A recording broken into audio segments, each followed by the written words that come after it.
बच्चों की higher education या उनकी शादी, ये ऐसे फाइनेंशियल गोल्स हैं जिन्हें फाइनेंशियल प्लानिंग में एक खास इंपॉर्टेंस दी जाती है। यदि हम बात करें गर्ल चाइल्ड की, तो सुकन्या समृद्धि योजना एक बेहद आकर्षक और पॉपुलर स्कीम है, लेकिन इसके और विकल्प भी मौजूद हैं। यानी कि यदि हम बच्चों के फ्यूचर की बात करें तो उसके लिए कुछ और भी स्कीम्स हैं जहां पर निवेश किया जा सकता है। तो आज इस वीडियो में मैं सुकन्या समृद्धि योजना को तो विस्तार से एक्सप्लेन करूंगा ही, लेकिन साथ में SBI Magnum children's benefit funds को भी एक्सप्लेन करूंगा। नमस्कार, मैं हूं Pankaj Mathpal, certified financial planner. Sukanya Samriddhi Yojana या Sukanya Samriddhi account scheme basically सरकार द्वारा चलाई गई इन्वेस्टमेंट स्कीम है और यह अकाउंट पोस्ट ऑफिसेज में या फिर ऑथराइज बैंक्स की ब्रांचेस में ओपन किया जा सकता है। यह अकाउंट बेसिकली 10 साल से कम उम्र की बेटियों के नाम से ओपन किए जा सकते हैं और मैक्सिमम 2 बेटियों के नाम से अकाउंट ओपन किया जा सकता है। एक अकाउंट में एक फाइनेंशियल ईयर में मिनिमम 250 रुपीज और मैक्सिमम 1,50,000 रुपीज तक इन्वेस्ट किए जा सकते हैं। सुकन्या समृद्धि अकाउंट जब भी ओपन किया जाए, वहां से 15 इयर्स तक इस अकाउंट में पैसे डिपॉजिट किए जा सकते हैं और 21 ईयर की इसकी मैच्योरिटी रखी गई है। सुकन्या समृद्धि योजना इसके लिए भी आकर्षक है क्योंकि यहां पर जो ब्याज की दरें हैं वो इस तरह की स्कीम्स के मुकाबले में थोड़ा अधिक हैं। हालांकि फाइनेंशियल ईयर 2015-16 में सुकन्या समृद्धि योजना पर 9.20% का इंटरेस्ट मिल रहा था, लेकिन इस वक्त पर ये जो इंटरेस्ट रेट है वो 7.60% है। साथ में इसकी खासियत ये भी है कि जब सुकन्या समृद्धि योजना में इन्वेस्ट किया जाता है तो डिपॉजिट अमाउंट पर under section 80C of income tax act income tax में छूट मिलती है। यानी कि 1,50,000 रुपीज तक under section 80C of income tax act deduction claim किया जा सकता है और साथ ही ये जो इंटरेस्ट मिलता है इस पर कोई टैक्स नहीं चुकाना होता। दूसरी स्मॉल सेविंग्स स्कीम्स की तरह सुकन्या समृद्धि योजना का भी जो इंटरेस्ट रेट है वो एवरी क्वार्टर में रिव्यू होता है और टाइम टाइम पर ये रीसेट भी हो सकता है। और यदि बेटी 18 इयर्स की हो जाती है या फिर 10th स्टैंडर्ड पास कर लेती है तो उसके बाद यदि यहां से पार्शियल विड्रॉ करने हो तो 50% जो कि प्रीवियस फाइनेंशियल ईयर के एंड में जो टोटल अमाउंट होगा उसका 50% तक यहां से विड्रॉ किया जा सकता है। और यदि अकाउंट होल्डर अकाउंट को परमानेंटली क्लोज करना चाहे तो वो तब संभव है जब बेटी की एज 18 इयर्स हो गई हो और बेटी की शादी हो रही हो। इस केस में शादी से विदिन 1 मंथ पहले या फिर शादी होने के 3 महीने तक इस अकाउंट को क्लोज किया जा सकता है। और अदरवाइज जैसा मैंने कहा कि 21 इयर्स की इसकी मैच्योरिटी है, तो जब अकाउंट ओपन होने से 21 साल पूरे हो जाएंगे उस वक्त पर यह अकाउंट मैच्योर हो जाएगा। और दुर्भाग्यवश यदि अकाउंट होल्डर की डेथ हो जाती है तो उस केस में भी अकाउंट क्लोज कर दिया जाएगा। हालांकि सुकन्या समृद्धि अकाउंट सिर्फ 2 बेटियों के नाम से ओपन किया जा सकता है, लेकिन यदि पहली बार में 2 जुड़वा बेटियां पैदा होती हैं और अगली बार फिर एक बेटी पैदा होती है, या फिर ऐसा हो सकता है कि पहली बार एक बेटी पैदा हुई और अगली बार फिर 2 जुड़वा बेटियां पैदा हो गई, ऐसे में तीनों बेटियों के नाम से सुकन्या समृद्धि योजना का अकाउंट ओपन किया जा सकता है। यदि एक फाइनेंशियल ईयर में मिनिमम 250 रुपीज अकाउंट में डिपॉजिट नहीं किए जाते हैं तो उस केस में इसे डिफॉल्ट माना जाता है, यानी कि अकाउंट इनएक्टिव हो जाता है। लेकिन 50 रुपीज की पेनल्टी पे करके, यानी कि जितने ईयर्स के लिए डिफॉल्ट किया गया है हर साल का 50 रुपीज के हिसाब से आपको पेनल्टी पे करनी होगी और साथ ही उन ईयर्स के लिए 250 रुपीज हर साल के हिसाब से डिपॉजिट करने होंगे, जिसके बाद डिफॉल्ट अकाउंट रेगुलराइज किया जा सकता है। सुकन्या समृद्धि योजना क्योंकि सरकार द्वारा चलाई गई स्कीम है, इसके लिए यहां पर क्रेडिट रिस्क नहीं है और इन्वेस्ट करने पर या डिपॉजिट करने पर टैक्स बेनिफिट मिलता है। और जो इंटरेस्ट मिलता है उस पर कोई टैक्स नहीं लगता। इन सब बातों की वजह से ये स्कीम काफी पॉपुलर है। लेकिन जैसा मैंने बताया कि ये स्कीम सिर्फ गर्ल चाइल्ड के लिए अवेलेबल है।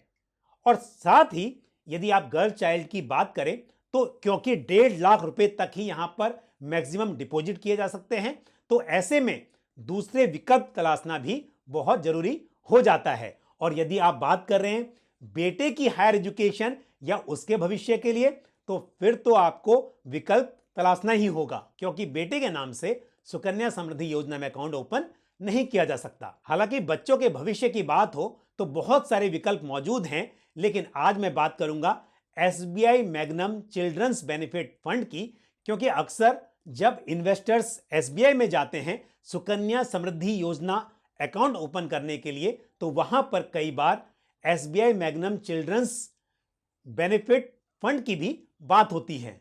SBI Magnum children's benefit fund basically एक solution oriented mutual fund scheme है। और यहां पर इन्वेस्टर के पास दो ऑप्शन हैं, यानी कि इन्वेस्टमेंट प्लान और सेविंग्स प्लान। तो SBI Magnum children's benefit fund savings plan ये एक कंजर्वेटिव हाइब्रिड फंड है, यानी कि स्कीम का जो टोटल एसेट अंडर मैनेजमेंट है उसका मेजर एलोकेशन डेट और डेट रिलेटेड इंस्ट्रूमेंट्स में होता है और थोड़ा एलोकेशन यहां पर इक्विटी और इक्विटी रिलेटेड इंस्ट्रूमेंट्स में किया जाता है। SBI Magnum children's benefit fund savings plan ये 20 Feb 2002 को लॉन्च हुआ था। और यदि हम इस स्कीम की पास्ट परफॉर्मेंस की बात करें तो सिंस इंसेप्शन इस स्कीम ने 10.45% का रिटर्न डिलीवर किया है, 10.45% का कंपाउंडेड एनुअल ग्रोथ रेट। और ये मैं बात कर रहा हूं एज ऑन टुडे, जब मैं वीडियो रिकॉर्ड कर रहा हूं, यानी कि 19 सितंबर 2022 की जो एनएवी है उसके आधार पर स्कीम ने लास्ट 1 ईयर में 5.35% का रिटर्न डिलीवर किया है और लास्ट 3 इयर्स में ये 12.03% रहा है। वहीं यदि हम 5 इयर्स की बात करें तो सेविंग्स प्लान का 5 ईयर का सीएजीआर 8.46% रहा है। और यह बात हो रही है रेगुलर प्लान की। डायरेक्ट प्लान की यदि हम बात करें तो वहां पर रिटर्न्स थोड़े से और बेहतर हैं। SBI Magnum children's benefit fund savings plan क्योंकि एक कंजर्वेटिव हाइब्रिड फंड्स की तरह है, तो यदि हम इसके एलोकेशन की बात करें जो टोटल असेट है एज ऑन 31 अगस्त 2022 अराउंड 22% एलोकेशन इक्विटी में है, 49% के आसपास का एलोकेशन डेट में है और अराउंड 29% कैश और कैश इक्विवेलेंट इंस्ट्रूमेंट्स में है। और अब बात करते हैं SBI Magnum children's benefit fund investment plan की। ये बेसिकली एक अग्रेसिव हाइब्रिड फंड की तरह है और जैसा कि आप जानते होंगे एक अग्रेसिव हाइब्रिड फंड का जो टोटल एसेट होता है उसका मिनिमम 65% एलोकेशन इक्विटी और इक्विटी रिलेटेड इंस्ट्रूमेंट्स में किया जाता है। तो इस फंड की यदि हम बात करें यानी कि इन्वेस्टमेंट प्लान की बात करें तो एज ऑन 31 अगस्त 2022 इसका जो टोटल एसेट है उसका 82% के आसपास इक्विटी में एलोकेशन है और अराउंड 10% एलोकेशन डेट में है और 8% के आसपास एलोकेशन कैश और कैश इक्विवेलेंट इंस्ट्रूमेंट्स में है। और क्योंकि ये जो इन्वेस्टमेंट प्लान है स्कीम सेम है SBI Magnum children's benefit fund, इसका जो सेविंग्स प्लान था वो काफी पहले लॉन्च हुआ था, लेकिन जो इन्वेस्टमेंट प्लान है ये 29 सितंबर 2020 को लॉन्च हुआ था। और यदि हम पास्ट परफॉर्मेंस की बात करें तो लास्ट 1 ईयर में स्कीम ने 13% का रिटर्न डिलीवर किया है। वहीं यदि सिंस इंसेप्शन यानी कि 29 सितंबर 2020 से लेकर अब तक यदि हम देखें 2 साल से कम का वक्त हुआ है और यहां पर जो सीएजीआर है वो 56.27% रहा है। और अगेन ये मैं बात कर रहा हूं रेगुलर प्लान की। यहां पर यह समझना बहुत जरूरी है कि यहां पर कोई टैक्स बेनिफिट नहीं है। यहां पर आप इन्वेस्ट करते हैं यानी कि आप यदि SBI Magnum children's benefit fund में चाहे वो सेविंग प्लान हो या फिर इन्वेस्टमेंट प्लान हो, यहां पर आपको किसी तरह का डिडक्शन नहीं मिलेगा और साथ ही जो भी कैपिटल एप्रिसिएशन होगा उस पर short term capital gain tax या long term capital gain tax यहां पर एप्लीकेबल होगा। लेकिन यदि हम सुकन्या समृद्धि योजना के जो रिटर्न्स रहे हैं पास्ट में उससे कंपेयर करें तो यहां पर रिटर्न्स थोड़े बेहतर हैं। और यदि हम बात कर रहे हैं लंबी अवधि की, तो ऐसे में सेविंग्स प्लान के मुकाबले इन्वेस्टमेंट प्लान मेरे हिसाब से बेटर चॉइस हो सकती है, क्योंकि लॉन्ग टर्म में इक्विटी में बेटर रिटर्न्स जनरेट करने का पोटेंशियल होता है। यहां पर बेटर स्कोप है कि लंबे समय में अच्छे रिटर्न्स अर्न किए जा सकें। तो अब सवाल यह उठता है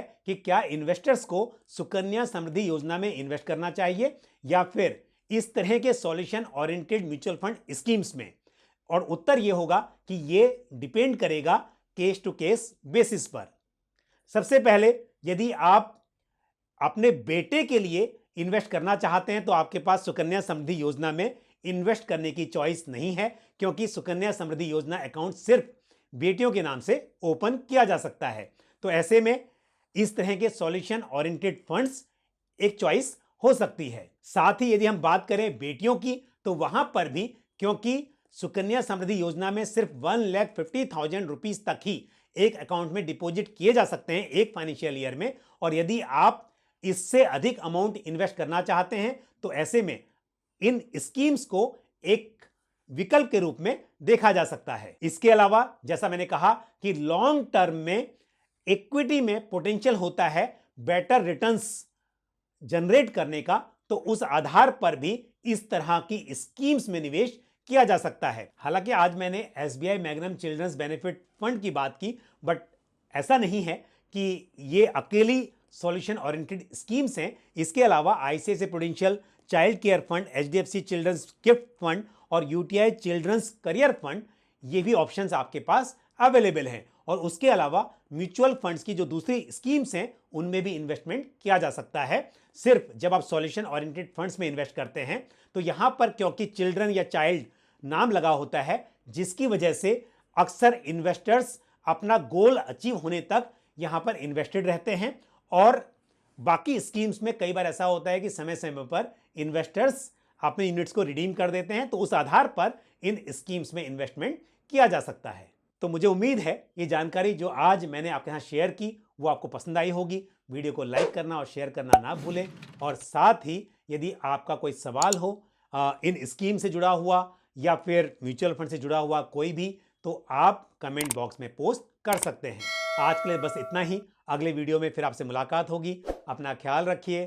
थैंक यू। जय हिंद। म्यूचुअल फंड निवेश बाजार जोखिमों के अधीन है। योजना से संबंधित सभी दस्तावेजों को ध्यान से पढ़ें।